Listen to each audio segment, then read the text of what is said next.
அல்லாஹ் நம்முடைய அறிவை பார்த்து பயப்பட மாட்டான். அல்லாஹ் நம்முடைய பதவியை பார்த்து பயப்பட மாட்டான். அல்லாஹ் நம்முடைய பொருளாதாரத்தை பார்த்து பயப்பட மாட்டான். பெரிய ஒரு முதலமைச்சருங்க சிஎம் போய் அல்லாஹ் நான் நிக்கிறாரு மறுமை நாள்ல, ஒரு யார் தெரியுமா பயங்கரமான ஆளு அப்படி நல்லா பயந்துருவானா? இல்ல. பெரிய பிஎம் போய் நிக்கிறாரு, ஒரு எவ்வளவு பெரிய ஆள் தெரியுமா, ஒரு பயங்கரமான ஆளு என்று அல்லாஹ் பயந்துருவானா? ஹைப்பே கிடையாது. அல்லாஹ் முன்னாடி எல்லாரும் சமம் தான். லா தஅததிருல் யௌம், இன்றைய தினத்தில் நீங்க சமாளிக்காதீங்க என்று அல்லாஹ் ரப்பல் ஆலமீன் அன்றைக்கு இருக்கக்கூடிய பாவிகளை பார்த்து சொல்வான் என்பதை நாம குர்ஆன்ல படிக்க முடியும். அப்போ முஸ்லிம்களாக இருக்கக்கூடிய ஏகத்துவத்தை ஏற்றுக்கொண்ட நாம் அனைவருமே ரெண்டு விஷயத்துல சரியாக இருக்க வேண்டும். கொள்கை விஷயத்துல சரியா இருக்கு, அது மேல உள்ள விஷயம். மாமோதி இணை வைக்க கூடாது, மற்ற தவறான காரியங்கள், பிதஅத்தான காரியங்கள், ஷிர்கான காரியங்களில் ஈடுபடக்கூடாது, பிதஅத்தான சபைகளில் ஈடுபடக்கூடாது. இரண்டாவது தொகுதி என்ன, அந்த காரியங்களை எல்லாம் சரியா இருந்துட்டு இதுல கோட்டை விடலாம்னு நினைச்சோம்னா அதுவும் விட முடியாது.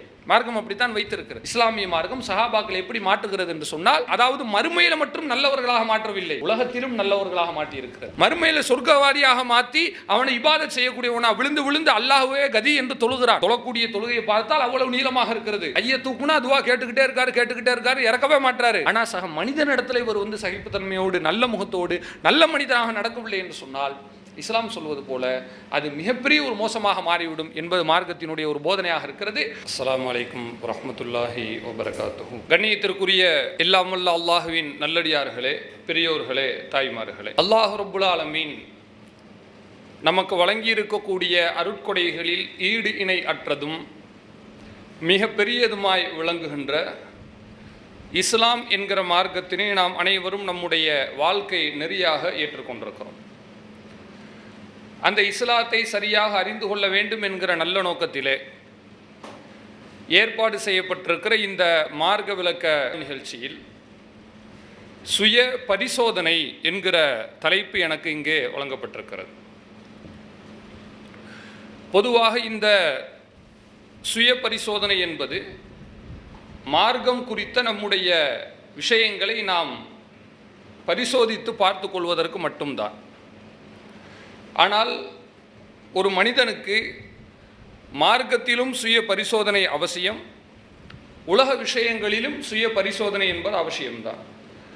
உதாரணமாக எடுத்துக்கொண்டால், ஒரு பள்ளிக்கூடத்தில் படிக்கக்கூடிய மாணவன் அல்லது ஒரு நிறுவனத்தில் பணிபுரியக்கூடிய ஒரு ஊழியர், இவர்கள் தாங்கள் செய்யக்கூடிய வேலைகளை அவ்வப்போது நாம் என்னென்ன தவறுகளை செய்து கொண்டிருக்கிறோம், என்னென்ன காரியங்களை சரியாக செய்கிறோம் என்று அவர்கள் அந்தந்த நேரத்தில் ஒரு பரிசோதித்து கொண்டால் மட்டும்தான் அவர்கள் செய்கிற தவறை தானாகவே திருத்திக் கொள்ள முடியும்.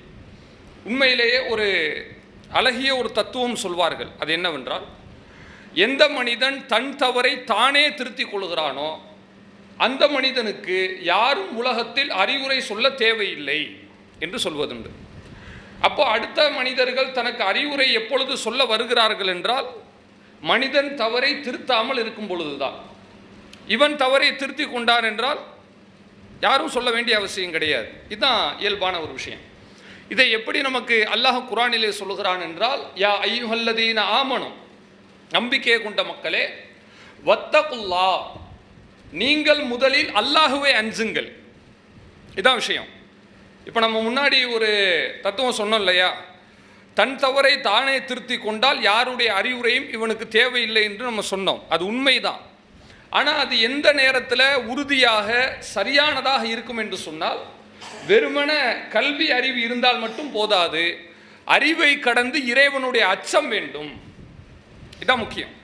அதுக்கு தான் அல்லாஹ் என்ன சொல்றானா, வத்தகுல்லாஹ், நீங்க முதலில் அல்லாஹ்வை பயப்படுங்கள், வல் தந்துர் நப்சும் மா கத்தமத்தில் கதின், அதற்கு பிறகு நாளை மறுமைக்கு நாம் என்ன செய்திருக்கிறோம் என்று யோசித்து பாருங்கள்.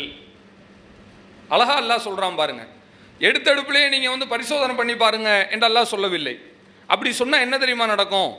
ஒரு கட்டம் வரும் பொழுது தன்னுடைய ஆதாயம்தான் முக்கியம் என்று ஒரு மனிதன் வரும்போது தன்னுடைய ஒழுக்கத்தை எல்லாம் இழந்து விடுவான். ஒழுக்கம் என்று சொன்னால் கற்பொழுக்கத்தை மட்டும் சொல்லவில்லை, அனைத்தையுமே நான் சொல்லுகிறேன். டிசிப்ளின் சொல்லிட்டு சொல்றாங்கல்ல, டிசிப்ளின்னா என்னது? அதாவது ஒரு மனிதன் வந்து எந்த தவறுகளிலும் ஈடுபடாமல் இருப்பதை மட்டும் குறிக்காது. ஒரு வாக்கு கொடுத்தால் நிறைவேற்றுவது அதுவும் டிசிப்ளின்ல உள்ளதுதான். ஒரு விஷயத்தை நேர்த்தியாக செய்வது அதுவும் டிசிப்ளின்ல உள்ளதுதான். சரியாக நடந்து கொள்வது அதுவும் அந்த ஒழுக்கத்தில் உள்ளதுதான். இப்போ அல்லாஹ் என்ன சொல்லுகிறான் என்றால், முதல்ல நீங்கள் வந்து என்ன செஞ்சுருக்கீங்க நீங்களே யோசிச்சு பாருங்க, ஒரு செல்ஃப் கரெக்ஷன் பண்ணிக்கங்க, சுய திருத்தம் செய்து கொள்ளுங்கள் என்று இரண்டாவது தான் சொல்லுகிறான். முதலில் அல்லாஹ் ரப்புல் ஆலமீன் சொல்வது வத்தகுல்லா, அல்லாஹ்வை அஞ்சிக் கொள்ளுங்கள் என்று சொல்லுகிறான். ஏனென்றால் அல்லாஹுடைய அச்சம் இல்லாமல் நமக்கு சுய அறிவு இருந்தால் அந்த அறிவு கண்டிப்பாக ஒரு கட்டத்திலே அறிவா ஆதாயமா என்று பார்த்தால் மனிதன் ஆதாயத்தின் பக்கம்தான் நிற்பான். இதுதான் உலகம். இன்னைக்கு நம்ம பார்க்குறோம், எவ்வளவு பெரிய அறிவாளிகளாக இருக்கிறார்கள், ஆனால் அவர்கள் தான் இந்த உலகம் இன்றைக்கு சீர்கெடுவதற்கு காரணமாக இருக்கிறார்கள். ஆனால் எத்தனையோ சராசரி அறிவாளிகள் இருக்கிறார்கள், பெரிய பெரிய மிகப்பெரிய அறிவாளிகளாக இல்லாட்டாலும் நமக்கு மத்தியில் இருக்கக்கூடிய நபர்கள் போன்று சராசரியான படித்த மக்களாக நம்ம இருக்கிறோம், சராசரியான செல்வந்தர்களாக இருக்கிறோம், ஒரு நடுத்தர வர்க்கத்தை சார்ந்தவர்களாக இருக்கிறோம். இப்படி இருக்கக்கூடிய நாம மற்றவர்களை விட சரியாக நடக்கிறோம் என்றால் இதற்கும் அடிப்படை காரணம் சுய பரிசோதனை தான். நாம் என்னென்ன செஞ்சுட்டு இருக்கிறோம், நாம் செய்யக்கூடிய தப்பு தானே என்கிற பயம் இருக்கு இல்லையா, அந்த பயத்தை தான் அல்லாஹ் முதல்ல விதைக்கிறான். நீங்கள் அல்லாஹ்வை பயந்து நடந்து கொள்ளுங்கள். வல் தந்தூர் நப்சும்மா கத்தமத்திலேகது. அதற்கு பிறகு நாளை மறுமைக்கு நீங்கள் என்ன செஞ்சிருக்கீங்கன்னு யோசிச்சு பாருங்க சொல்லிட்டான். அதோடு நிறுத்தினானா, மீண்டும் அல்லாஹ் சொல்றான் வத்தகுல்லா, இரண்டாவது முறையாக நீங்கள் அல்லாஹ்வை அஞ்சிக் கொள்ளுங்கள். எப்படி கரெக்டாக அந்த கோர்வை வருதுன்னு பாருங்களேன். நம்ம முதல்ல அல்லாஹுடைய அச்சமும் இருக்கணும், அப்போதான் அடுத்தவனை ஏமாற்ற மாட்டோம்.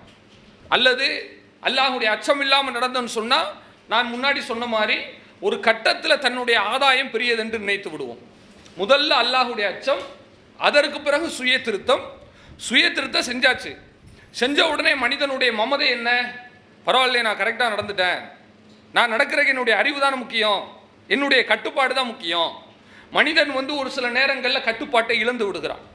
நல்லா தான் இருப்பான், சாதாரண ஆள் தான், திடீர்னு பார்த்தீங்கன்னா இனம் புரியாமல் கோவப்படுவதை நம்ம பார்க்கலாம், சம்மந்தமே இல்லாமல் கோவப்பட்டுட்டு இருப்போம். இதுக்கு காரணம் என்னன்னு சொன்னால் மனிதனுடைய இயல்பு அந்த கோவப்படுவது. அதை கட்டுப்படுத்தி நாம் வந்து நம்முடைய கோவத்தை தனித்து கொண்டோம் என்று சொன்னால், தனித்து கொண்ட பிறகு நமக்கு இப்படிப்பட்ட ஒரு தன்மை இருக்கிறது என்கிற அந்த பெருமை வந்துடக்கூடாதுல்ல. அதனால ரெண்டாவது அல்லாஹ் ரப்புல் ஆலமீன் ஒரு மறுப்பை அங்கே வைக்கிறான், வத்தகுல்லா, ரெண்டாவது முறையும் நீங்கள் அல்லாஹ்வை அஞ்சுங்கள். முதல்ல தக்குவா, ரெண்டாவது சுய பரிசோதனை, மூணாவது தக்குவா. இப்படி அல்லாஹ் நிறுத்துகிறான். இந்த மாதிரி செய்கிற ஒவ்வொரு மனித குலமும் தன்னுடைய சமுதாயத்தையும் அது பாதுகாப்பாக வைத்திருக்கும், தன்னையும் பாதுகாப்பாக வைத்திருக்கும். எந்த சமுதாயத்தில் சுய சிந்தனை இல்லாமல் சுய பரிசோதனை இல்லாமல் தான் செய்கிற தவறை இன்னொருத்தர் சுட்டி காட்டினா தான் நான் திருத்துவேன், இன்னொருத்தர் சொல்லாட்டி நான் திருத்தவே மாட்டேன் என்று எந்த மனிதன் வாழுகிறானோ அந்த மனிதன் கண்டிப்பாக அதல பாதாளத்தை நோக்கி செல்கிறான் என்ற அர்த்தம். இதுக்கு சஹாபாக்களுடைய வாழ்க்கையில் நடந்த அழகான ஒரு விஷயம், அதாவது சஹீஹ் முஸ்லிமில் இடம்பெறக்கூடிய செய்தி. அம்ரு பின் ஆஸ் என்கிற சஹாபி இருக்கிறார். இந்த சஹாபி யார் தெரியுமா? சாதாரண சஹாபி கிடையாது. அதாவது இஸ்லாமிய படை உஹது போன்ற போர்க்களங்களில் மிகப்பெரிய ஒரு இழப்பை சந்தித்தது. தோல்வி என்று சொல்ல மாட்டார்கள் வரலாறுல, ஆனால் தோல்வி தான். ஏன் தோல்வின்னு சொல்ல மாட்டாங்கன்னா, இஸ்லாமிய படையில் தோல்வின்னு சொல்லக்கூடாது. மனிதன்ட்ட உள்ள இயல்பு, தன்னுடைய படை தோக்குறத எவனா ஒத்துக்குருவானா? ஒத்துக்க மாட்டான். தோத்தாலும் தோக்காத மாதிரி தான் காட்டிக்கிடுவான். பொதுவாக வந்து இந்த உலகத்தில் உள்ள அரசியலே எப்படி இருக்குன்னு சொன்னால், அரசியல் கட்சிகளை நீங்கள் பார்க்கலாம், அவன் வந்து 40 தொகுதியிலையும் தோற்று தான் போவான், ஆனால் என்ன பண்ணுவான், நாங்கள் தான் வருவோம் என்பது போல, அதாவது தோல்வி தான் கிடைக்கும் என்று சொன்னாலும் கூட தோற்க மாட்டோம் என்பது போல காட்டிக்கொள்வார்கள். கையை இழந்தாலும் கூட சுண்டு விரல் தான் போச்சுன்ற மாதிரி காட்டிக்கிறோம். இது மனிதனுடைய இயல்பு. ஆனால் இஸ்லாமிய மார்க்கம் நமக்கு என்ன சொல்லி தருகிறது என்றால், அப்படி ஒளித்து மறைத்து நாம் எதையும் அணுக வேண்டாம், உள்ளதிலிருந்து பாடம் படிப்போம். அதுதான் சுய பரிசோதனை. அப்போது இந்த உஹதுடைய போரில் இஸ்லாமிய படைக்கு ஒரு ஏறத்தாழ தோல்வியே கிடைத்து விட்டது. சரி, இந்த தோல்வி கிடைச்சதுக்கு காரணம் யாரு? அபூஜகல் காரணம் கிடையாது. அபூஜகல் பதிரிலே போய் சேர்ந்துட்டான். பெரிய பெரிய தலைகள் எல்லாம் இல்லை, அவர்கள் எல்லாம் பதிரிலே மௌத்தாகி விட்டார்கள். யாரை வைத்து இந்த இஸ்லாமிய படையை மக்கத்து காப்பீர்கள் தோற்கடிக்கிறார்கள் என்று சொன்னால், சின்னஞ்சிறுசுகள்னு சொல்லுவாங்கல்ல, இளவட்டங்கள், இளம் வயதை சார்ந்த ஹாலித் பின் வலீது, அம்ரு பின் ஆஸ், இந்த சஹாபாக்கள் தான். இவங்க தான் போய் அவங்கள தோற்கடிச்சிட்டு வர்றாங்க. இப்பேற்பட்ட இஸ்லாமிய படைக்கு சிம்ம சொப்பனமாக விளங்கிய ஒரு நபர் தான் அம்ரு பின் ஆஸ். அந்த நபித்தோழர் அவர்கள் தன்னுடைய மரண நேரத்தில் இருக்கிறார். சக்கராத்து காலத்தில் அவருக்கு தெரிஞ்சிருச்சு. அவர் அந்த சக்கராத்துடைய காலத்தில் ஒரு மாதிரி சவத்தை திரும்பி பார்த்து அழ ஆரம்பித்து விடுகிறார். நல்லா தாங்க இருக்கிறாரு, தைரியமான ஆள் தான். செவத்தை திரும்பி அழ ஆரம்பிச்சிடுறாரு. அவங்க பையங்க கேட்குறாங்க, அபத்தா என்னுடைய தந்தையே எதுக்காக நீங்கள் அழுகிறீங்க? ஏன்னா உலகத்தில் ஒரு புரிதல் இருக்கு இல்லையா, பொது புத்தி என்னன்னு சொன்னால் தைரியசாலி அழுக மாட்டான் அப்படின்னு சொல்லுவாங்க, வீரன் அழுக மாட்டான், அழுதாலே கோலம் தான் நினைப்பாங்க. அதான் பார்த்தீங்கன்னா பையன் யாராவது ஆம்பளை பசங்க அழுக ஆரம்பிச்சிட்டான்னு வச்சுக்கோங்களேன், கேட்பாங்க நீ ஏன்பா பொம்பளை பிள்ளை மாதிரி அழுதுட்டு இருக்க அப்படின்னு கேட்பாங்க. ஏன்னா ஆணுக்கு அழுகக்கூடாதுன்னு ஒரு புரிதல் இருக்கிறது. அந்த புரிதல் சரியானதுன்னா நம்ம ஏற்றுக்கிற முடியாது. எல்லாரும் அழக்கூடியவங்க தான், பெண்களும் அழுவாங்க, ஆண்களும் அழுவாங்க, பெரியவங்களும் அழுவாங்க, குழந்தைங்களும் அழுவாங்க, வயசானவங்களும் அழுவாங்க. எந்த மனுஷனும் ஒரு கட்டத்தில் கரைஞ்சு தான் ஆகணும், வேறு வழி கிடையாது. இப்போது இவங்க அழக்கூடிய நேரத்தில் ஏன் அழுகிறீங்கன்னு கேட்கும்போது அந்த மனிதர் சொல்கிறார், அதாவது நான் 3 படித்தரங்களை கடந்து வந்திருக்கிறேன். அவர் என்ன யோசிச்சு பார்க்குறாருன்னா தன்னுடைய வாழ்க்கையை திரும்பி பார்க்கிறார். மௌத்தா போகிறோம், இதுக்கு மேலே ஒன்றும் கிடையாது இல்லைங்க, இதுக்கப்புறம் வேறு என்ன காப்பாற்ற சொல்லுங்கள். நாம் மிகப்பெரிய ஒரு பொருளாதார வல்லுநராக கூட, பொருளாதாரம் படைத்தவராக கூட இருக்கலாம், மௌத்துக்கு அப்புறம் ஒன்றுமே பண்ண முடியாது. எம்ஜிஆர் மாதிரி குழியில் அடக்கும்போது அவர் வாட்சை கலட்டி போட்டதாக சொல்லுவாங்களே, அப்படி நம்முடைய வீட்டு பத்திரத்தை போட்டு அடக்கம் பண்ண போகிறாங்க? இல்லை. இல்லை நம்ம சம்பாரித்த பொருளாதாரத்தை போட்டு அடக்கம் பண்ண போகிறாங்களா? இல்லை. நம்ம படித்து வாங்கின பட்டத்தை போட்டு அடக்கம் பண்ண போகிறாங்களா? இல்லை. அல்லது ஊரில் ஒரு நல்ல மனிதர்ன்றனால இவருக்கு மாட மாளிகை கூட கோபுரம்லாம் கட்டி வைக்க போகிறாங்களா? அதெல்லாம் இல்லை. யாராக இருந்தாலும் சரி, அம்பானியாக இருந்தாலும் சரி, ஆண்டியாக இருந்தாலும் சரி, 6 அடி குழி தான். இது யதார்த்தம். இப்போ இதில் தான் அவர் புரிந்து கொண்டு அவர் பேசுகிறார், நான் வாழ்க்கையில் 3 படித்தரங்களை கடந்து வந்தேன். முதல் விஷயம் என்னன்னு சொன்னால் அது ரொம்ப கவலையாக இருக்கு. அவர் சொல்கிறாரு, அதாவது அந்த முதல் காலகட்டத்தில் முகம்மது நபி அவர்களை என்னை விட அதிகமாக வெறுத்த ஒரு மனிதன் உலகத்தில் எவனும் இருக்க முடியாது.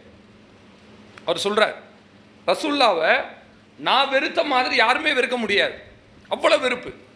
எந்த அளவுக்கு தெரியுமா? முகம்மது நபி மட்டும் என்னிடத்தில் கிடைத்திருந்தார் என்று சொன்னால் ஃபகதல்து, அன்னைக்கே அவரை நான் கொண்டிருப்பேன். எவ்வளோ வெறியோடு இருந்திருப்பார் நீங்கள் யோசிச்சு பாருங்க. பிற்காலத்தில் இஸ்லாத்துக்கு வந்துட்டார், வந்த பின்னாடி தான் அவர் சொல்கிறாரு. சொல்கிறதுக்கே ஒரு தைரியம் வேணும்லங்க.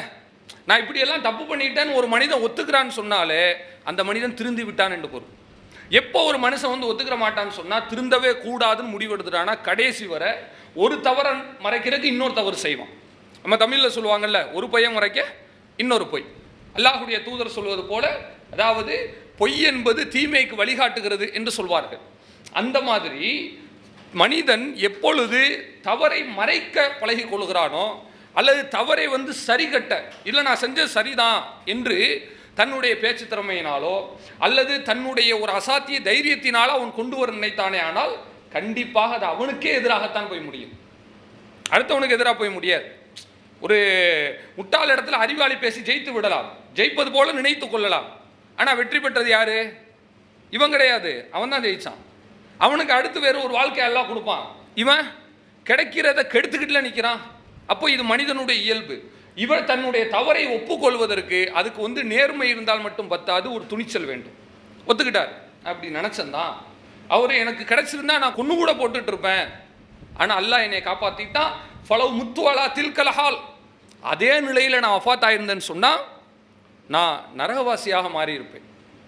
ஒரு முஸ்லீம் இந்த வார்த்தையை சொல்லவே மாட்டான். நம்மள யாராவது அந்த வார்த்தையை சொல்கிற கூட பயப்படுவோம். அதாவது நீங்கள் இதெல்லாம் செய்யாதீங்க நரகத்துக்கு போயிடுவீங்கன்னு சொன்னால் வயசான ஆட்கள்லாம் அதை நவுது பில்லாஹி அஸ்தோபிர்லா அஸ்தோபிர்லா அப்படிம்பாங்க. ஏன்னு சொன்னால் நரகம்னா இயல்பாகவே முஸ்லீம்களுக்கு ஒரு பயம் இருக்குல்லங்க. முஸ்லீம்களுக்கு இயல்பாகவே நரகம் என்று சொன்னால் பயம் இருக்கிறது, அதில் ஒரு ஒவ்வாமை இருக்கிறது. அவர் தன்னை குறித்து சொல்லுகிறார், நான் அப்படியே மூத்தா பெருந்தால் நரகவாதியாக மாறி இருப்பேன், ஆனால் அல்லாஹ் என்னை காப்பாற்றி விட்டான். அடுத்த நிலையில் அல்லாஹ் எனக்கு இஸ்லாத்தை கொடுத்தான். இஸ்லாத்தை கொடுத்திருக்கும் போது நான் முகமது நபி ஸல்லல்லாஹு அலைஹி வஸல்லம் அவர்களிடம் நிற்கிறேன். அவங்கள்ட்ட இஸ்லாத்தை ஏற்றுக்கிட்டேன், அவரை தூதர் என்று நான் ஒப்புக்கொண்டேன், அல்லாஹ்வை தவிர வேறு வணக்கத்திற்குரியவன் இல்லை என்று நான் புரிந்து கொண்டேன். புரிஞ்சுக்கிற போது முகமது நபி அவர்கள் தன்னுடைய கையை நீட்டினார். நீங்கள் இந்த இடத்துல பையத்து செய்யுங்க நீட்டினாங்க. இது இஸ்லாமிய வழக்கம். இன்னைக்கு பொருந்தாது. அன்றைக்கு ஒரு இஸ்லாமிய தளபதி என்கிற அடிப்படையிலும் இறை தூதர் என்கிற அடிப்படையிலும் இஸ்லாத்துக்கு வர்ற ஆண்கள்கிட்ட ரசூல்லா கையில் அவங்க உடன்படிக்கை பையத் வாங்கி கொள்வார்கள். இப்படி வாங்கிட்டு இருக்கும்போது ரசூல்லா கையை நீட்டுறாங்க. அம்ரு பின் ஆஸ் கையை வைக்கணும்ல, இவர் வைக்க மாட்டுறார். இப்போ கபல்த்து எதி, என் கையை நான் மடக்கிக்கிட்டேன் அப்படின்னு சொல்கிறார். ஏன் மடக்குனாருன்னு தெரியுங்களா? கையை மடக்கிட்டு அவர் வந்து ஒரு டிமாண்ட் வைக்கிறார். முகமது நபி அவர்களே, அல்லாஹுடைய தூதரே, நான் உங்கள் இடத்துல பையத்தை எடுத்துக்கிறேன், இஸ்லாத்துக்கு வந்துட்டேன், உங்கள் சொல் பேச்சை நான் கேட்குறேன், ஆனால் எனக்கு ஒரு கண்டிஷன். என்ன கண்டிஷன் சொன்னால், நான் எவ்வளவோ தீமைகளை செய்திருக்கிறேன், அந்த தீமைகளை அல்லாஹ் மன்னிப்பானா கேட்குறான். கேட்கும்போது அல்லாஹுடைய தூதர் அவர்கள் உலகத்திலேயே யாருக்கும் ஒரு சந்தோஷம் தர முடியாது என்று சொல்லுகிற அளவிற்கு இந்த சஹாபிக்கு சந்தோஷம் தருகிற ஒரு பதிலை சொல்கிறார்கள். அதாவது எப்படின்னா, திக்கு தசை தெரியாமல் நிற்கிற ஒருத்தனுக்கு சரியான வழியை காட்டி, இது உனக்கு நல்ல வேலை கிடைத்திருக்கிறது. ஒரு ஆள் அங்கேருந்து ஊர்லேருந்து வந்திருக்கிறாரு, நம்பி வந்த வேலை கிடைக்கல, கூட்டு வந்த ஆள் வந்து ஏமாற்றிட்டான். என்ன ஆச்சுன்னே தெரியாமல் பைத்தியக்காரன் போல் நின்று கொண்டு இருக்கும் பொழுது திடீரென்று ஒரு ஆள் வந்து கையை பிடிச்சி, இங்கே வாங்க, உங்களுக்கு வேற இருக்குன்னு சொல்லி எடுத்து காட்டி, கடைசியில் அவர் அந்த வேலையை வைத்து பெரிய ஒரு நிலைக்கு வந்து விட்டார் என்று சொன்னால், அந்த நிலைக்கு வந்த பின்னாடி அந்த மனுஷன் பழசை நினச்சி பார்க்கும்போது எப்படி இருக்கும் அவனுக்கு சொல்லுங்கள்? அந்த ஒரு சின்ன டேர்னிங் பாயிண்ட் தானங்க, அந்த திருப்பு முனை தான், அந்த ஒரு நொடி தான் அல்லாஹ் வைத்திருக்கிறான். ஒரு நொடி மட்டும் மாறி இருந்தது, அந்த வழிகாட்டிய மனிதன் மட்டும் இவரை பார்க்கவில்லை என்று சொன்னால் இவருடைய கதி அதோ கதி தான். இவர் அப்படித்தான் உணர்கிறார். நான் போயிட்டு அல்லாஹுடைய தூதர்கிட்ட அவங்க நீட்டும் போது நான் நீட்ட மாட்டேன்ட்டேன், இதைத்தான் நான் காரணமாக சொன்னேன், என் பாவத்தெல்லாம் அல்லாஹ் மன்னிப்பானான்னு கேட்டேன். அப்போ அல்லாஹுடைய தூதர் இந்த மனிதருக்கு ஒரு கலங்கரை விளக்கமாக ஒரு பதிலை சொல்லுகிறார்கள். என்ன எப்படி கேட்டீங்க? வா அன்னல் இஸ்லாம யஹ்திமுமா கபல, இஸ்லாமிய மார்க்கம் தனக்கு முன்னால் உள்ள எல்லா காரியத்தையும் மன்னித்து விடுகிறது. இஸ்லாத்துக்கு வர்றதுக்கு முன்னாடி ஒருத்தன் தப்பு செஞ்சிருக்கலாம், இஸ்லாத்துக்கு வந்துட்டானா இவனுடைய தீமையை இஸ்லாம் அழித்து விடுகிறது. வன்னல் ஹிஜ்ரத்தை தஹ்திமுமா கபலஹா, ஹிஜ்ரத் என்பது அதற்கு முன்னால் செய்த தீமைகளை எல்லாம் அழித்து விடுகிறது. வன்னல் ஹஜ்ஜ யஹ்திமுமா கபலஹா, ஹஜ் என்பது அதற்கு முன்னால் உள்ள தீமைகளை எல்லாம் அழித்து விடுகிறது. முடிஞ்சு போச்சு. நீங்கள் செய்யக்கூடிய காரியம் இதுதாங்க. ரசூல்லா தெளிவாக சொல்கிறாங்க. இப்படி கேட்குறீங்களே, தீமையெல்லாம் அல்லாஹ் வந்து மன்னிச்சிருவானான்னு கேட்குறீங்களே, இஸ்லாத்துக்கு வந்துட்டு அதுக்கு முன்னாடி உள்ள தீமை எப்பெல்லாம் அல்லாஹ் மன்னிச்சிருவான், அப்படியே மார்க்கம் சொல்லி காட்டுகிறது. அதே போல் நீங்கள் ஹிஜ்ரத் பண்ணுறீங்கன்னு சொன்னால், ஹிஜ்ரத்துக்கு முன்னாடி செஞ்சதை இந்த ஹிஜ்ரத் மன்னித்து விடுகிறது, அழித்து விடுகிறது. ஹஜ்ஜும் செய்து விட்டீர்களே ஆனால் அந்த பாவம் அழித்து விடுகிறது. இதுக்கு மேலே உங்களுக்கு வேறு என்ன வேணும்னு கேட்குறான். அப்போ அந்த சஹாபி என்ன செய்கிறாருன்னா, அல்லாஹுடைய தூதரை பார்க்க முடியாமல் தேம்பி தேம்பி அழுகிறார். கண்ணெல்லாம் குளமாயிடுச்சு. அப்படியே சொல்கிறார், என்னுடைய கண் கொண்டு அல்லாஹுடைய தூதரை பார்க்க முடியலை. ஏன் அப்படின்னா, இவர் வச்ச ஒரே ஒரு டிமாண்ட் இதுதானே, வேறு ஏதாவது வச்சாரா? நான் இஸ்லாத்துக்கு வந்தால் எனக்கு நீங்கள் தலைவர் பதவி கொடுப்பீங்களா? நான் இஸ்லாத்துக்கு வந்தால் எனக்கு நல்ல ஒரு இடம் கொடுப்பீங்களா? நான் இஸ்லாத்துக்கு வந்தால் எனக்கு வேறு ஏதாவது நீங்கள் வந்து புகழ் மாலை சூட்டுவீங்களா? அப்படியெல்லாம் கேட்கல. அவர் கேட்டது ஒன்று தான், நான் இஸ்லாத்துக்கு வந்தால் என்னுடைய பாவம் குறித்த நிலைப்பாடு என்னன்னு கேட்குறான். ரசூலுல்லாஹ் சொல்லிட்டாங்க, இதுதானே இஸ்லாத்துக்கு வந்துட்டு உங்களுடைய பாவங்கள் மன்னிக்கப்படும் சொன்ன உடனே அவர் தேம்பி தேம்பி அழுது, அவர் ரசூலுல்லாஹ் வந்து என்னால் பார்க்கக்கூட முடியலை, இந்த நிலையில் அல்லாஹ் என்னை வைத்திருக்கிறான், இப்பொழுது நான் மரணம் அடையும் பொழுது கண்டிப்பாக நான் சொர்க்கவாசியாக தான் மாறுவேன் என்று எனக்கு மிகப்பெரிய ஒரு ஆதரவு இருக்கிறது என்று அவர் சொல்லக்கூடிய செய்தியை நம்ம பார்க்குறோம். யோசிச்சு பாருங்க, இன்னைக்கு நாமளும் வந்து பல படித்தரங்களை கடந்து வந்துட்டு இருக்கிறோம். இப்போ இன்னைக்கு வந்து அல்லாஹுடைய அருளால் அந்த பயானை கேட்குறோம்ல, பயான் பேசுகிறோம், கேட்குறோம், மார்க்கத்தில் நம்மளும் சேர்ந்து போயிட்டு இருக்கிறோம். நம்முடைய கடந்த கால வாழ்க்கை எப்படி இருக்கும்? சில ஆட்கள் வந்து தர்காவே கதி என்று கடந்தவர்களும் இருப்போம். வீட்டில் எங்கே சுற்றி பார்த்தாலும் தர்கா படங்களாக இருக்கும். ஒவ்வொரு குடும்பங்களையும் கிராமங்கள்லாம் நீங்கள் பார்த்தீங்கன்னா, அதாவது வீட்டுக்கு வீடு ஒரு தர்கா அவுலியாவுடைய பேர் வச்ச ஒரு ஆம்பளை ஆட்கள் யாராவது இருப்பாங்க. நம்ம சமுதாயத்தில் பேரெல்லாம் நீங்கள் கேட்டிங்கன்னா சில பேர்கள் வந்து விசித்திரமாக இருக்கிறது.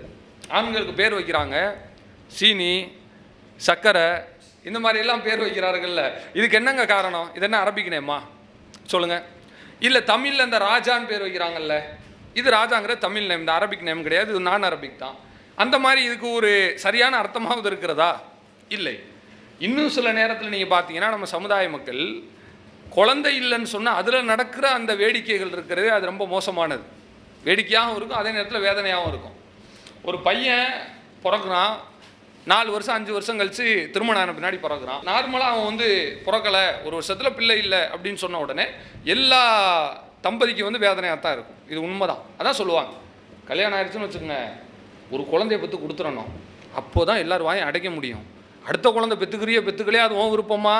ஒரு குழந்தைய பெற்று கொடுத்துரு, இல்லைன்னா ஊரில் கேட்குற கேள்விக்கு ஒன்றால் பதில் சொல்ல முடியாது அப்படின்னு சொல்லுவாங்க பெண்களை நோக்கி. இப்போ குழந்தை இல்லைன்னு சொன்ன உடனே அன்னைக்கு இருந்த ஒரு பழக்கம் இன்னைக்கு எல்லாம் ரொம்ப குறைச்சிட்டான். அன்னைக்கு இருந்தது நீ அல்லாட்ட கேட்குறியோ இல்லையா, அவுளியாட்ட உன்னுடைய கோரிக்கை பெட்டிஷனை போட்டு வச்சிரு. அவுளியாட்ட போன்னு சொன்னோடனே தர்காவாக ஏறி இறங்குவார்கள். அப்போது ஒரு தர்காவாக டிரான்ஸ்ஃபர் ஆகி போகும்போது கடைசியில் காட்டுப்பாவ பள்ளியாசல் அப்படின்னு சொல்லிட்டு புதுக்கோட்டை கிட்ட ஒரு தர்கா இருக்கிறது. அந்த தர்காவுக்கு போகும்போது பையன் பிறந்துட்டான். இப்போ பிறந்ததுக்கு யார் காரணம்? அல்லாஹ் காரணம் இல்லை, அவுளியா தான் காரணம். ஐயா அவுளியா பேரை என்று சொல்லி அந்த பையனுக்கு காட்டுப்பாவாங்கிற அந்த பேரை எடுத்து அப்படியே வைத்து விடுகிறார்கள். வைக்கிறது இல்லைங்க விஷயம். உயிரோடு இருந்து மௌத்து வரைக்கும் அந்த பேரை சுமந்துக்கிட்டே வாழணும். பேரை கேட்கும் போதே எப்படி இருக்குது? ஸ்கூலில் வாத்தியார் கூப்பிடுவார், காட்டுப்பாவா அப்படின்னு கூப்பிடுவார். இவன் ஒளிஞ்சு ஓடுவான் உள்ள. ஏன்? எல்லாரும் சிரிப்பானோ, நமக்கே கேட்குறதுக்கு சிரிப்பாக இருக்கு. அப்போ அந்த பையன் எல்லா இடத்துலையும் இந்த பேரை தான் கூப்பிடுவாங்க. ஹாஸ்பிட்டலில் இதுதான், ஒரு இடத்துல விளையாட போனால் அங்கே இதை தான் சொல்லி கூப்பிடுவானோ, எல்லா இடத்துலையும் இந்த பேரை தான் கூப்பிடுவாங்க. இப்படி ஒரு அறியாமை காலத்தில் இருந்தோம். பெண் பிள்ளைகளாக இருந்தால் அப்படி தான். பொம்பளை பிள்ளைகளாக இருந்தால் அவங்களும் ஒவ்வொரு தர்காவாக போவாங்களா. ஆம்பளை பையன் பிறந்தால் ஆம்பளை, அதாவது ஆண் அவுளியான்னு சொல்கிற அந்த பேரை வச்சு விட்டுறலாம். பெண் குழந்தை பிறந்தால் இந்த பேரை வைக்க முடியும்? வைக்க முடியாது. போய்கிட்டே இருப்பாங்க, அங்கே போங்க இங்கே போங்க. ஆத்தங்கரையில் செய்தலி பாத்திமா இருக்கு, அங்கே போங்க. அங்கே போகும்போது பிறந்துருச்சா செய்தலி பாத்திமான்னு பெயர். சையது அலி ஃபாத்திமா. இது எப்படி இருக்கிறது? சையதுன்னு சொன்னால் தலைவர், அலின்னு சொன்னால் அலி ரலியல்லாஹு அன்ஹு, ஃபாத்திமா. இதை அப்படியே டிரான்ஸ்லேட் பண்ணுங்கள். தலைவர் அலி ஃபாத்திமா. ஒன்று சையத் அலின்னு வைக்கணும், அப்படி வச்சா அலி ரலியல்லாஹு அன்ஹு பேருன்னு முடிச்சிடலாம். அல்லது ஃபாத்திமான்னு வைக்கணும், இப்படி வச்சா ஃபாத்திமா நாயகின்னு முடிச்சிடலாம். ரெண்டையும் சேர்த்துக்கிட்டு வச்சா கணவன் மனைவி பேர் ரெண்டையும் சேர்த்து ஒரு பேர். இதில் ஒரு அர்த்தமும் கிடையாது, ஒரு பொருத்தமும் கிடையாது. நம்ம சமுதாயம் இப்படி வைத்தது. சையத் அலி ஃபாத்திமா தர்காவுக்கு போய் பிறக்கலன்னு வச்சுங்க, அங்கே போகாதீங்க. நீங்கள் இந்த திருவனந்தபுரத்து பக்கத்தில் பீமா பள்ளின்னு ஒன்று இருக்குது, அங்கே போங்க, அனுப்பி விடுவாங்க. பீமா பள்ளிக்கு போயிடுவாங்க. பீமா பள்ளிக்கு போய் பிறந்துருச்சுன்னு வச்சுக்கோங்க, அவ்வளோதான். இங்கே போனால் எந்த பேர், அங்கே போனால் பீமா பூமா என்றெல்லாம் இஸ்லாமிய பேர்களை நீங்கள் கேள்விப்படுறீங்கல்ல. இதுக்கெல்லாம் காரணம் என்னன்னு சொன்னால் இந்த மாதிரியான ஒரு காலகட்டம் தான். இந்த சஹாபி அப்படி தான் நினச்சி பார்க்குறாரு. நான் இவ்வளோ மோசமானவனாக இருந்தேனே, இப்படி இருந்து எனக்கு அல்லாஹ் கொடுத்துட்டானே. அந்த சிந்தனை நாம் நினைக்கும் போது இந்த கொள்கையின் மீதான மதிப்பு கூடும். இது கொள்கை ரீதியாக. ரெண்டாவது என்ன தெரியுமா? ஒவ்வொரு மனிதனும் தன்னுடைய கட்டுப்பாட்டை எப்பொழுது அவன் நிலைத்து வைத்துக் கொள்கிறான் என்று சொன்னால், தன்னிடத்தில் உள்ள தவறை முதலில் புரிந்து கொள்ள வேண்டும் என்று சொல்கிறார்கள். மனிதர்கள் செய்கிற பெரிய தப்பை என்ன தெரியுங்களாங்க? தன்கிட்ட இருக்கிற தவறை ஏற்றுக்கிறது கிடையாது. நான் ஒரு மிஸ்டேக் பண்ணுறேன், இந்த இடத்துல எனக்கு சரியாக இது வராதுங்க அப்படின்னு சொல்லி இருந்தால், ஆமாம் எனக்கு வரமாட்டேது தானே, சரி இதை திருத்திக்கிறதுக்கு என்ன பண்ணுவோம், செல்ஃப் கரெக்ஷன் பண்ணி தான் பார்ப்போமே என்று ஏற்றுக்கொள்கிற மனம் இருந்தால்தான் தவறை திருத்த முடியும். தவறை திருத்தணும்னா முதல்ல தவறை ஏற்றுக்கக்கூடிய மனம் வேண்டும். தவறை ஏற்றுக்கிற மனமே இல்லைடா, எப்படி திருத்த முடியும்? நான் தப்பெல்லாம் பண்ண மாட்டேன்ப்பா, என் பையன் இப்படி தப்பு பண்ணுவான், அதெல்லாம் சொக்க தங்கம் என்பது போல பிள்ளைகளுக்கு கண்மூடித்தனமான ஒரு சான்றிதழை கொடுக்கும் பொழுது அந்த பிள்ளைகளினுடைய தவறான பாதைக்கு நாமளே வழியமைத்து கொடுப்பது போல மாறிவிடும். இது தந்தை பிள்ளைக்கு செய்யக்கூடிய விஷயம். தனக்கு செஞ்சால் இதுதான் உண்மை. தன்னுடைய விஷயத்தில் கூட மனிதன் எப்படி இருக்கக்கூடாது என்று சொன்னால், தன்னுடைய தவறை நியாயப்படுத்தக்கூடியவனாக இருக்கக்கூடாது. தான் செய்யக்கூடிய தவறை ஒருபொழுதும் பூசி மெழுகி நான் தப்பித்து விட்டால் போதும் என்று நினைத்தால் இவன் மறுமையில் மாட்டிக்கொள்ள போகிறான் என்று அர்த்தம். எந்த ஒரு மனிதன் இந்த உலகத்தில் தான் செய்கிற தவறை விட்டு தப்பிப்பதற்கு பல்வேறு தந்திரங்களை கையாளுகிறானோ, இவன் நாளை மறுமையில் வசமாக சிக்கப் போகிறான் என்று அர்த்தம். அல்லாஹுடைய தூதர் அவர்கள் சொல்கிறார்கள், ஒமன் நூக்கிஷன், யார் மறுமையில் கடுமையாக துருவி துருவி அல்லாஹுவால் கேள்வி கேட்கப்படுகிறானோ. அல்லாஹ் சும்மா கேட்டுட்டு விட்டுனானா பிரச்சனை இல்லை. நம்ம இமிகிரேஷன் மாதிரி தான், போய் நிற்கும் போது நீங்கள் எதுக்கு போகிறீங்க, இந்த இதுக்கு போகிறேன் அதுக்கு போகிறேன், சரி நாங்கள் போயிட்டு வாங்க அப்படி ஸ்டாம்பிங் பண்ணி கொடுத்துட்டா பிரச்சனையே கிடையாதுங்க. நல்ல காரியத்துக்கு போனாலும் எந்த பிரச்சனையும் இல்லாமல் இருந்தாலே 4 கேள்வி கேட்டானா என்ன செய்யும்? அவ்வளோதான். அங்கே இருக்கிற ஆட்களுக்கு ஒரு மாதிரி பயம் வந்துடும். எதுக்கு கேட்குறான், என்னாச்சுன்னு தெரியலே, வேறு யாரும் நம்ம பேர் மாதிரி யாரையும் பார்த்துட்டாங்களே, எது ரூமர் வந்துருச்சா. அதில் நம்ம பாய்மார்களாக இருந்தால் தாடியோடு போயிட்டு வந்தோன்னு வச்சுக்கோங்க, மேற்கொண்டு ஒரு மாதிரி என்ன செய்வான், சேர்ந்துக்குருவான் எல்லாரும். இப்படி எல்லாம் இருக்கிறது. இந்த மாதிரி கொஞ்சம் ஒரு மாதிரி அவன் நோண்ட ஆரம்பிச்சிட்டாலே பயம் வருதுல்ல. அதைத்தான் ரசூலுல்லாஹ் சொல்கிறாங்க, வமன் நூக்கிஷ, யாரையாவது அல்லாஹ் தோண்டி தோண்டி கேட்க ஆரம்பிச்சிட்டான்னு வச்சுக்கோங்க, ஃபக்கது உஸிப, அவனை அல்லாஹ் கடுமையாக தண்டிக்க போகிறான்னு அர்த்தம். அவ்வளோதான், அவன் ஒளிஞ்சான்னு அர்த்தம். இந்த அளவுக்கு ஒரு மனுஷன் போகக்கூடாதுன்னு சொன்னால், உலகத்தில் தன்னிடம் உள்ள தவறை, தன்னிடம் உள்ள பிரச்சனையை, தன்னிடம் உள்ள குறையை முதல்ல அவன் உணர்ந்து கொள்ள வேண்டும். இது மார்க்க விஷயத்துக்கு மட்டும் கிடையாது, மறுமையில் ஜெயிக்கிறதுக்கு மட்டும் இல்லை, உலகத்துக்கு அதுதான். ஒரு கம்பெனியில் வேலை பார்க்குறோம், நம்ம ஒரு மிஸ்டேக் பண்ணிட்டோம், ஆமாம் இது மிஸ்டேக் தான், இனிமேல் செய்யக்கூடாது என்று நாமளாக இதை எடுத்து இதை செல்ஃப் கரெக்ட் பண்ணிட்டோம்னு சொன்னால் நம்ம அடுத்த ஸ்டெப்புக்கு போயிடலாம், வாழ்க்கையினுடைய அடுத்த கட்டத்திற்கு நம்ம போயிடலாம்.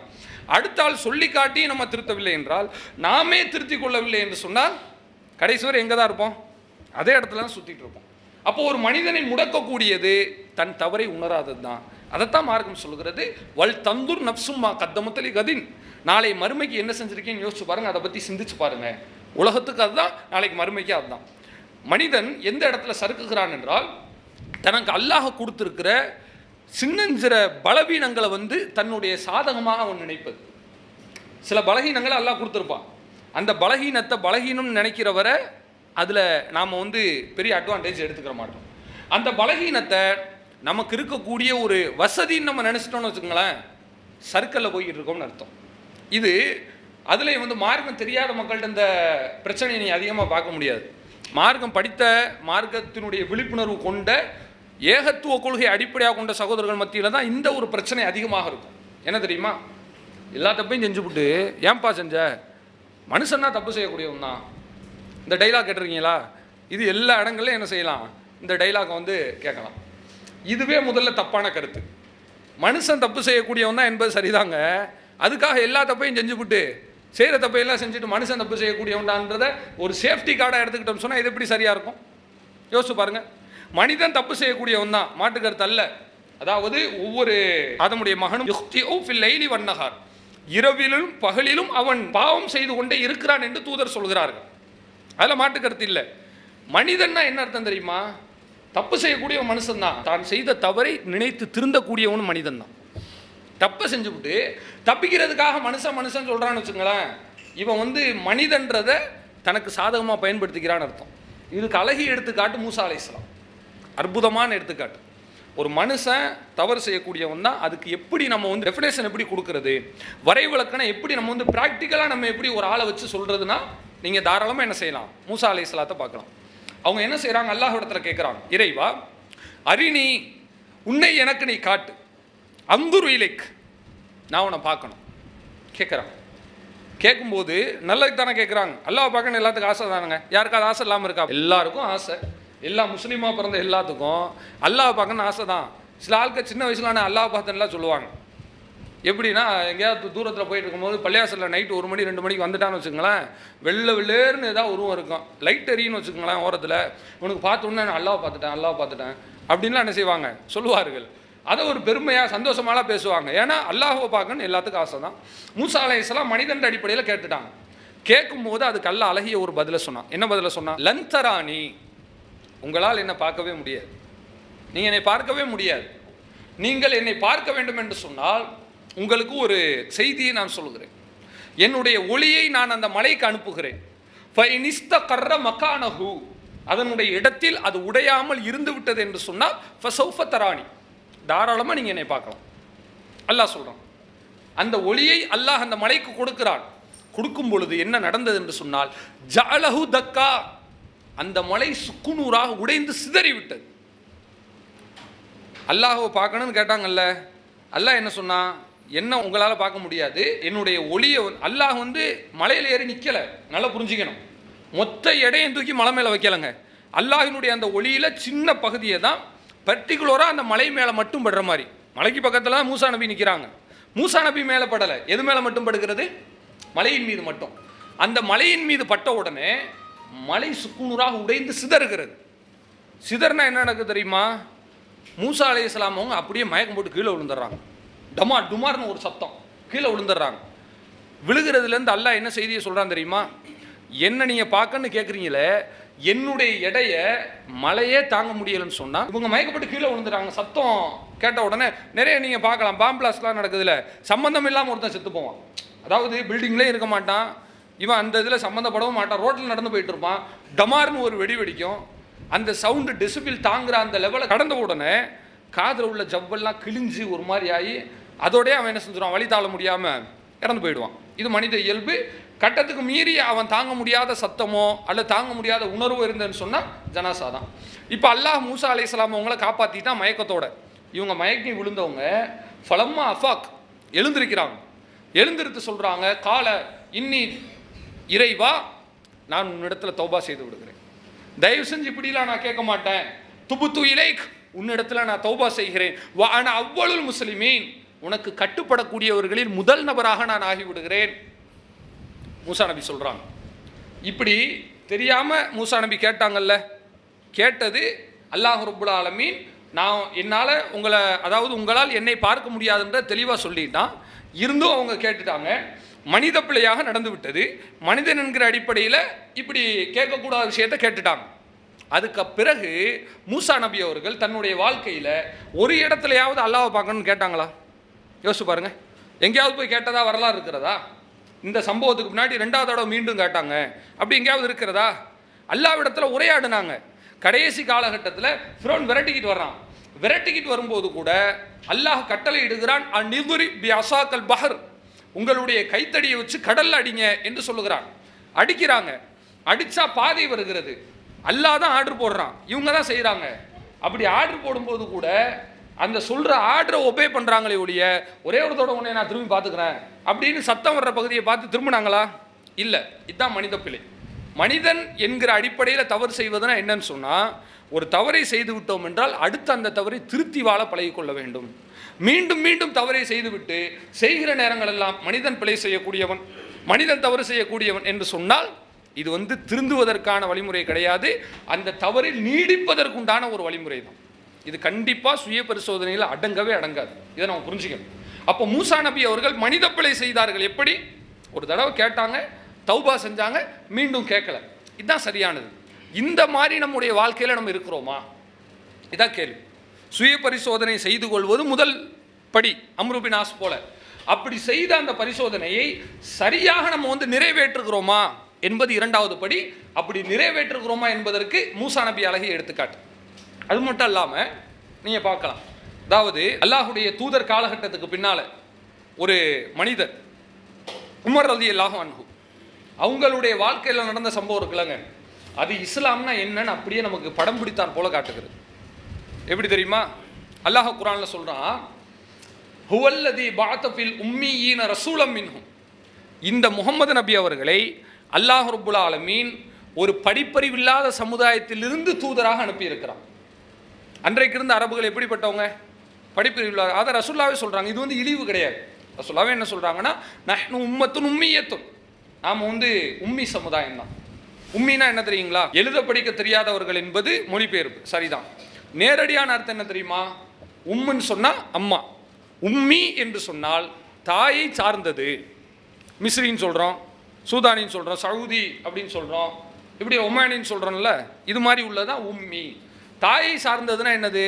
தாயை நம்பியே யார் இருப்பா? வயசான ஆள் இருப்பாங்களா, குழந்தை இருப்பாங்களா? குழந்தை, கை குழந்தை என்ன செய்யும்? அம்மா விட்டு 10 நிமிஷம் இருக்கு. அப்போ உம்மி என்று சொன்னால் அதுக்கு நேரடி அர்த்தம் என்னன்னு சொன்னால் தாயை சார்ந்தது என்று பொருள். தாயை சார்ந்த ஒரு குழந்தைக்கு எழுத தெரியுமா? படிக்க தெரியுமா? எழுத படிக்க வேண்டாம், விவரம் தெரியுமா? முதல்ல இந்த இடத்துல இதை செய்யலாம் செய்யக்கூடாதுன்னு தெரியுமா? இப்போ நம்ம கரெக்டாக சாப்பிட்டுட்டு இருக்கிறோம். ஒரு 6 மாத பிள்ளைய கொண்டு வந்து விட்டியன்னு வைங்க, இருக்கிற எல்லாத்தையும் ஒரு வழியாக்கிட்டு போயிடும். இதை எடுத்து அங்கே போடும், அதை எடுத்து இங்கே போடும். இதுதான் குழந்தைக்கு அழகு. அதே மாதிரி ஒரு மனிதன் இந்த இடத்துல இதை செய்யக்கூடாதுன்னு அவன் புரிஞ்சு வச்சுட்டு இருப்பான். ஆனால் குழந்தைக்கு அது தெரியாது. அப்போ ஒரு சமுதாயமே எப்படி இருக்கிறது என்று சொன்னால், ஒரு விபரம் இல்லாதவர்களாக, ஒரு கட்டுப்பாடு இல்லாதவர்களாக, ஒரு மனிதத்தன்மையிலிருந்து விலகியவர்களாக இருக்கிறார்கள். அப்படிப்பட்ட எந்த விதமான விவரமும் இல்லாத, இது படிப்பறிவு இல்லாதது மட்டும் அர்த்தம் கிடையாது, ஒட்டுமொத்தமாக எந்த விதமான ஒரு சென்ஸும் இல்லாதவர்களாக அன்றைக்கு ஒரு சமுதாயத்தை நம்ம பார்க்க முடிந்தது. அதைத்தான் நாகரிகமாக ரசூலா எப்படி சொல்கிறாங்கன்னா, உம்மியத்துன், நாம் உம்மி சமுதாயம், படிப்பறிவு இல்லாதவங்க. வலா நக்துப், நமக்கு எழுதவும் தெரியாது. வலா நஹ்சு, கணக்கு வழக்கும் தெரியாது. அந்த அளவுக்கு நம்ம இருக்கிறோம் என்று ரசூல்லாவே தன்னுடைய சமுதாயத்தை அவர்கள் சொல்லியிருக்கிறார்கள். அந்த சமுதாயத்துக்கு அல்லாஹ் அனுப்புகிறான். அனுப்பி என்ன செய்கிறான் தெரியுமா? இதுதான் முக்கியம். வயு அல்லிமுஹுமுல் கிதாப், அவர்களுக்கு இந்த வேதத்தை கற்றுக் கொடுக்கிறான். வல் ஹிக்மா, மேலும் ஹிக்மத்தை, ஞானத்தை, ஹதீஸை கற்றுக் கொடுக்கிறான். நீங்கள் குர்ஆன் ஓதுங்கன்னு சொல்லி கொடுக்குறாங்க.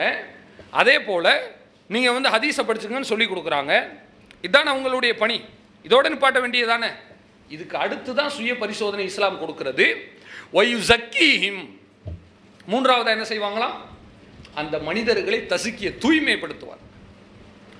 தூய்மைனா குளிச்சு தூய்மை கிடையாது, நீட்டாக ட்ரெஸ்ஸை போட்டுக்கிட்டு நிற்க மேக்கப் போட்டு வர்றது, அந்த தூய்மை கிடையாதுங்க. செயல் ரீதியாக ஒரு மனிதனை தூய்மைப்படுத்துவது. அதாவது புற தூய்மை கிடையாது, அக தூய்மை. மனதளவில் நல்ல முறையில் தூய்மையாகுவது. இதுக்கு முன்னாடி தீமை செய்யக்கூடியவனாக இருப்பான், ஆனால் அந்த இஸ்லாத்தை ஏற்ற பிறகு தீமை செய்யாதவனாக மாற வேண்டும். இதுதான் இஸ்லாம் தூய்மைப்படுத்துதுன்னு சொன்னால், தஸ்கியத் என்பதற்கான அர்த்தமே என்னவென்று சொன்னால் செயல் ரீதியாக அவன் நல்லவனாக நடப்பது. இப்படி மாற்றும் இஸ்லாம் என்று அல்லாஹ் ரப்புல் ஆலமீன் சொல்லுகிறான். இது சாதாரணமான ஒரு விஷயம் கிடையாதுங்க. இன்னைக்கு ஒரு சாதாரண கண் கொண்டு ஒரு தெளிந்த சிந்தனையோடு ஒரு விஷயத்தை நம்ம புரிய கடமைப்பட்டு இருக்கிறோம்.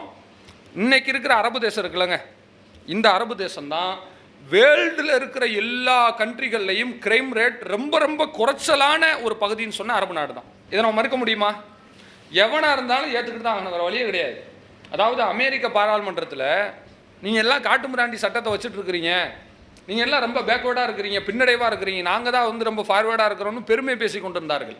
அப்போது இந்த அரபு உலகத்தில் இருந்த ஒரு மன்னர் தான் எடுத்து போடுகிறார், எங்களை பார்த்து நீ பிற்போக்குவாதின்னு சொல்கிறியா, வச்சுக்குவோம், உன்னுடைய நாட்டில் ஒரு வருஷத்துக்கு எத்தனை குற்றம் நடந்திருக்கு நீ காட்டு.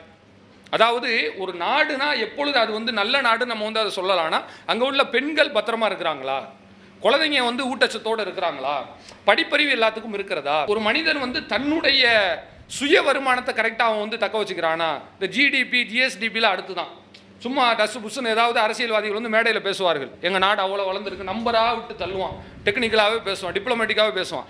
அதை வச்சு ஒருவேளை சோத்து கூட அது புரோஜனம் கிடையாதுங்க. எது புரோஜனம் என்று சொன்னால், அதாவது பெர் கேபிட்டா இன்கம் என்று சொல்கிறார்கள். ஒவ்வொரு தனி மனிதனுக்கு என்ன வருமானம் இருக்கிறது. நாடு 15வது இடத்துக்கு வந்துருச்சு, வளர்ந்த நாடாக வந்துருச்சு. இன்னமும் அடுப்பெரியாத உலகம், அடுப்பெரியாத ஜனங்கள் இந்தியாவில் இருக்க தானே செய்கிறது. நாட்டு பிரதமர் பெரிய அளவில் அவர் ஆடம்பரமாக இறங்குறாரு, பக்கத்தில் பார்த்தீங்கன்னா திரை போட்டு மறைக்கிறாங்க குடிசையை. இது ஒரு நாட்டினுடைய நிலைமை. அப்போ இதெல்லாம் பார்த்தா என்ன செய்கிறது என்றால், கணக்கு புள்ளியில் மட்டுமே நாடு வளரக்கூடாது, ஒவ்வொரு தனி மனிதனுடைய வாழ்க்கையில் வளர வேண்டும். இஸ்லாம் எப்படி வைத்திருக்கிறது என்றால், அவர் சொல்கிறாரு, நீ இப்படி எல்லாம் சொல்கிறீங்களே காட்டுமிராண்டின்னு, உங்கள் நாட்டில் ஒரு வருஷத்தில் எவ்வளோ தப்பு நடந்திருக்கு நீ சொல்லு, ஏன் நாட்டில் எவ்வளோ நடந்திருக்குன்னு சொல்கிறேன். யாருடைய நாட்டில் தப்பு அதிகமாக நடந்திருக்கும் அவன் தான் காட்டுமிராண்டின்னு ஒத்துக்கலாமா? எடுத்து போடுறார். சவுதி போன்ற நாடுகளில் ரொம்ப குறைவு, 5, 10, 15 விரல் விட்டு எண்ணக்கூடிய வகையில் இருக்கிறது. அமெரிக்கா போன்ற பெரிய பெரிய படித்த நாடுகளில் கவுண்ட் பண்ணவே முடியாது, அன்கவுண்டபிள் தான். அவன் எண்ணி வச்சிருக்கதே எடுத்து பார்த்தீங்கன்னா ஆயிரக்கணக்கில் எடுத்து வச்சுட்டு இருப்பான். அதாவது நிறைய குற்றங்களை எல்லாம் லீகலைஸ் பண்ணி விட்டுருக்கும் போது அதை கடந்து இல்லீகலாக நிறைய குற்றங்கள் வருகிறது என்றால், சட்டத்திற்குட்பட்டு எவ்வளோ தப்பு தண்டாக்கள் நடந்திருக்குன்னு சொல்லவே தேவையில்லை. இதை எடுத்து போட்டவனே வாய முடித்தான். இப்போ நான் என்ன சொல்கிறேன்னா, இந்த அரபுலகம் இன்றைக்கு குற்றம் குறைகள் தவறான பகுதியாக மாறி இருக்கிறது என்று சொன்னால், இதற்கு ஒரே ஒரு காரணம் இஸ்லாம் மட்டும்தான். அந்த இஸ்லாம் கொடுத்துருக்கிற சுய பரிசோதனை மட்டும்தான், இஸ்லாம் கொடுத்துருக்கிற அந்த கடிவாளம் மட்டும்தான். இது இல்லைன்னா அரபுலகம் எப்படி இருக்கும் தெரியுமா? யோசிச்சு பாருங்க. இந்த இஸ்லாம் மட்டும் வரவில்லை என்று சொன்னால், இந்த அரபுலகத்தினுடைய திசை வழிபோக்கே மாறி போயிருக்கும். உலகத்திலேயே அரபுகள் மாறி வேற காட்டு மிராண்டியை பார்க்கவே முடியாது இஸ்லாம் இல்லைன்னு சொன்னான். இன்னைக்கு எவ்வளோ ஓரளவுக்கு நல்லா நடக்கிறான், மற்றவனுக்கு எவ்வளோ பரவாயில்லப்பாங்க அப்படின்னு சொல்கிற அளவில் நடக்கிறானா இல்லையா? இங்கும் பாவிகள் இருப்பாங்க, இங்கவும் தப்பு செய்யக்கூடியவங்க இருப்பாங்க. 100% நம்ம சுத்த சூஃபிகள்லாம் சொல்ல முடியாதுங்க. மனிதன் தவறு செய்யக்கூடிய ஆட்கள் எல்லா பகுதியிலும் இருக்க தான் செய்வான். ஆனால் அளவைத்தான் நம்ம பார்க்க முடியும். இப்பேற்பட்ட நாசகரமான ஒரு காலகட்டத்திலையும் கூட தப்பித்து பிழைத்தார் போல இந்த உலகம் வாழ்ந்து கொண்டிருக்கிறது என்றால் இதற்கு இஸ்லாம் தான் காரணம். அதை இஸ்லாம் எப்படி அல்லாஹ் காரணம் சொல்றானா, வயுஸக்கீஹிம், அவர்களை இந்த முகமது நபி தூய்மைப்படுத்துவார். எப்படி தூய்மைப்படுத்துறார் தெரியுமா? ஷிர்க்ல இருந்து மட்டும் தூய்மைப்படுத்தலைங்க, குணநலன்கள் ரீதியாகவும் தூய்மைப்படுத்துகிறார். கொள்கை ரீதியாக மட்டும் ஒரு மனிதனை நல்லவனாக இஸ்லாம் மாற்றவில்லை, குண ரீதியாகவும் நல்லவனாக மாற்றுகிறது. இது ரொம்ப முக்கியம். சில நேரத்தில் மனிதர்கள்ட்ட உள்ள பலகீனம் கொள்கையில் மாறிடுவான். தர்காவுக்கு போக மாட்டார், வரதட்சணை திருமணத்துக்கு போக மாட்டார், எல்லாமே கரெக்டாக ஸ்ட்ரெயிட் ஃபார்வர்டாக இருப்பார். ஊரே திரண்டு நின்னால் இவரை மாற்ற முடியாது, இவ்வளோ தூரம் கரெக்டாக இருப்பாப்புல. ஆனால் கொள்கை குணம் என்று வந்துவிட்டது என்று சொன்னால், கொள்கையில் சரியாக இருக்கிற மனுஷன் குணத்தில் பெல்ட்டி அடிக்கிற பார்க்கலாம், எல்லாத்துலேயும் சரியாக இருப்பார். ஆனால் கோவக்காரராக தான் இருப்பார். எதுக்கு எடுத்தாலும் கோவப்படுவாங்க பார்த்துருக்கீங்களா? சில ஆளுக்கு எதுக்கு எடுத்தாலும் கோவப்படுவார். ஏன் எதுக்கு எடுத்தாலும் கோவப்பட்டால் தான் என்னை 4 பேர் மதிப்பாங்க அப்படின்னு சொல்லிட்டு வர்ற போகிறதுக்கெல்லாம் கோவப்பட்டு கொண்டிருப்பார்கள். அப்படி இருக்கக்கூடாதுங்கிறது தான் இஸ்லாம் காட்டுகிறது. நம்முடைய தனிப்பட்ட வாழ்க்கை விஷயத்தில் தலையிடுவது இஸ்லாம் மட்டும்தான். இன்றைக்கி உலகத்தில் நீங்கள் பார்த்தீங்கன்னா எந்த ஒரு மனுஷனும் இன்னொரு மனிதனுடைய அந்தரங்க வாழ்க்கையில் தலையிடக்கூடாது என்பது ஒரு புரிதல். யார்கிட்டையும் போய் மூக்க நுழைக்காதீங்க அப்படின்னு சொல்லுவாங்க. ஆனால் இஸ்லாம் மூக்க நுழைக்குது. ஏன் இஸ்லாம் மூக்க நுழைக்குது? இஸ்லாம் மட்டும் மூக்க நுழைக்கலன்னு சொன்னால் மனுஷன் நல்லவனாக இருக்க மாட்டான்.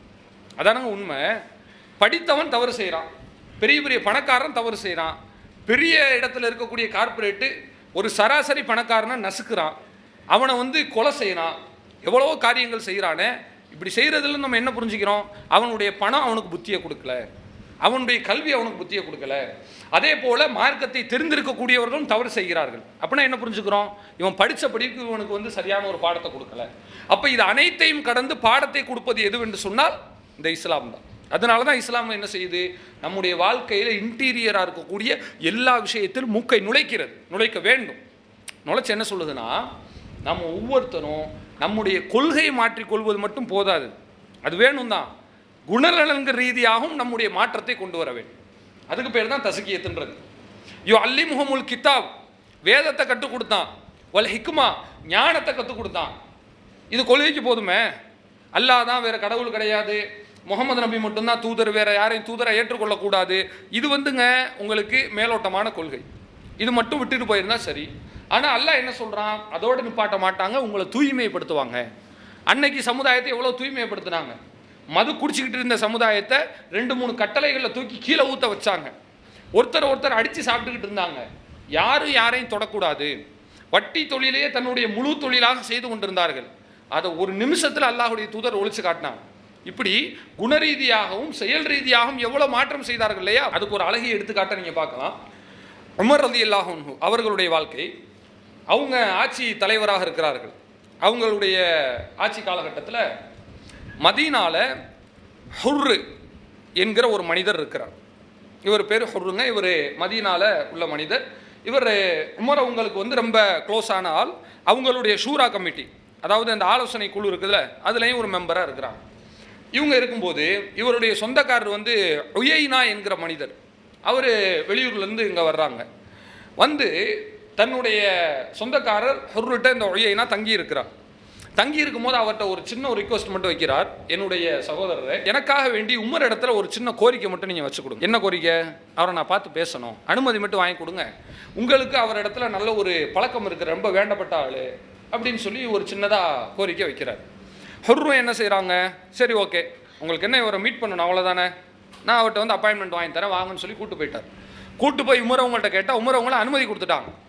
அனுமதி கொடுத்த பின்னாடி தான் நடக்கிற சம்பவம். ஒரு போறாருங்க, இந்த வந்திருக்கக்கூடிய உயைனா என்பவர் போய் நின்று கொண்டு அங்கே என்ன சொல்கிறார் தெரியுமா?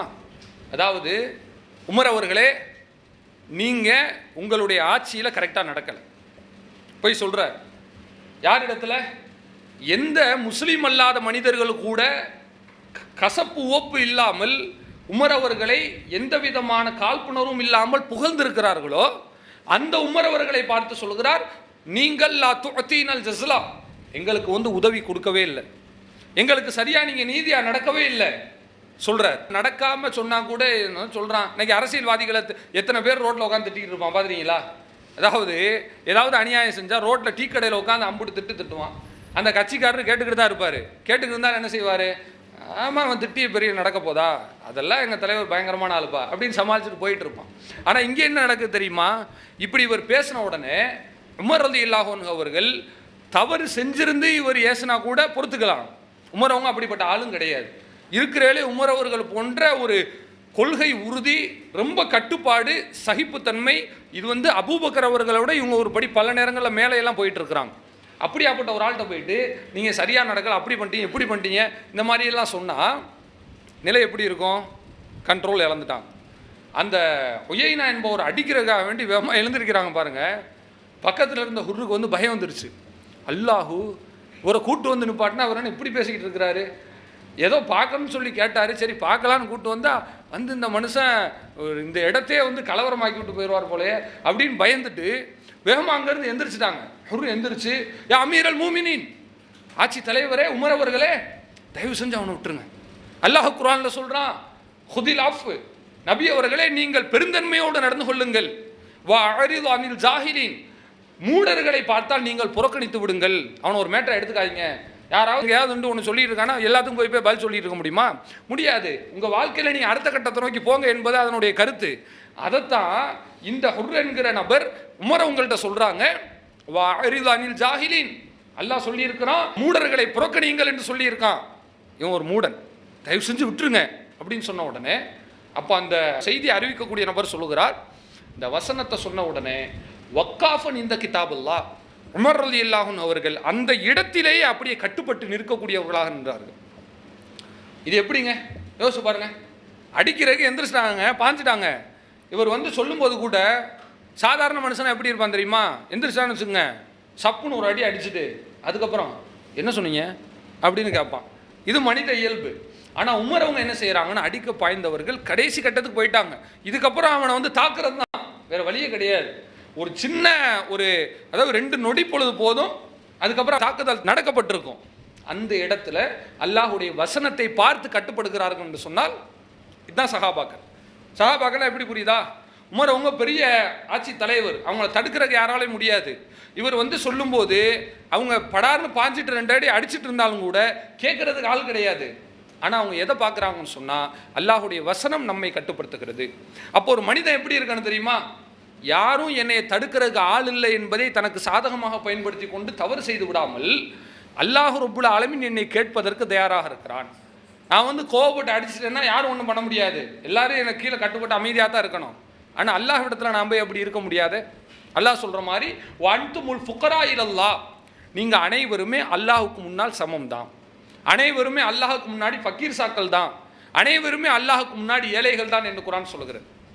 அல்லாஹ் நம்முடைய அறிவை பார்த்து பயப்பட மாட்டான், அல்லாஹ் நம்முடைய பொறுப்பை பதவியை பார்த்து பயப்பட மாட்டான், அல்லாஹ் நம்முடைய பொருளாதாரத்தை பார்த்து பயப்பட மாட்டான். பெரிய ஒரு முதலமைச்சருங்க சிஎம் போய் அல்லாஹ் நான் நிற்கிறாரு மறுமை நாளில், ஒரு யார் தெரியுமா பயங்கரமான ஆள் அப்படி நல்லா பயந்துருவானா? இல்லை. பெரிய பிஎம் போய் நிற்கிறாரு, ஒரு எவ்வளோ பெரிய ஆள் தெரியுமா, ஒரு பயங்கரமான ஆள் என்று அல்லாஹ் பயந்துருவானா? வாய்ப்பே கிடையாது. அல்லாஹ் முன்னாடி எல்லாரும் சமந்தான். அல்லா தஅததிருல்யௌம், இன்றைய தினத்தில் நீங்கள் சமாளிக்காதீங்க என்று அல்லாஹ் ரப்புல் ஆலமீன் அன்றைக்கு இருக்கக்கூடிய பாவிகளை பார்த்து, காஃபிர்களை பார்த்து சொல்வான் என்பதை நாம் குர்ஆனில் படிக்க முடிகிறது. அப்போ முஸ்லீம்களாக இருக்கக்கூடிய ஏகத்துவத்தை ஏற்றுக்கொண்ட நாம் அனைவருமே 2 விஷயத்தில் சரியாக இருக்க வேண்டும். 2 தொகுதி இருக்கிறது. ஒரு தொகுதி என்னவென்று சொன்னால் கொள்கை விஷயத்தில் சரியாக இருக்கும். அது மேலே உள்ள விஷயங்கள், மாம வந்து இணை வைக்கக்கூடாது, அதே போல் மற்ற தவறான காரியங்கள், பிதத்தான காரியங்கள், ஷிர்கான காரியங்களில் ஈடுபடக்கூடாது, பிதத்தான சபைகளில் ஈடுபடக்கூடாது. அது ஒரு தொகுதி. 2வது தொகுதி என்ன? அந்த காரியங்களையெல்லாம் சரியாக இருந்துட்டு இதில் கோட்டை விடலாம்னு நினச்சோம்னா அதுவும் விட முடியாது. மார்க்கம் அப்படித்தான் வைத்திருக்கிறது. இஸ்லாமிய மார்க்கம் சஹாபாக்களை எப்படி மாற்றுகிறது என்று சொன்னால், அவர்களை வந்து கொள்கை அளவில், அதாவது மறுமையில் மட்டும் நல்லவர்களாக மாற்றவில்லை, உலகத்திலும் நல்லவர்களாக மாற்றி இருக்கிறது. மறுமையில் சொர்க்கவாதியாக மாற்றி அவனை இபாதத் செய்யக்கூடியவனா விழுந்து விழுந்து அல்லாஹ்வே கதி என்று தொழுகிறான். தொழக்கூடிய தொழுகையை பார்த்தால் அவ்வளவு நீளமாக இருக்கிறது. கையை தூக்குனா அதுவாக கேட்டுக்கிட்டே இருக்காரு, இறக்கவே மாட்டாரு.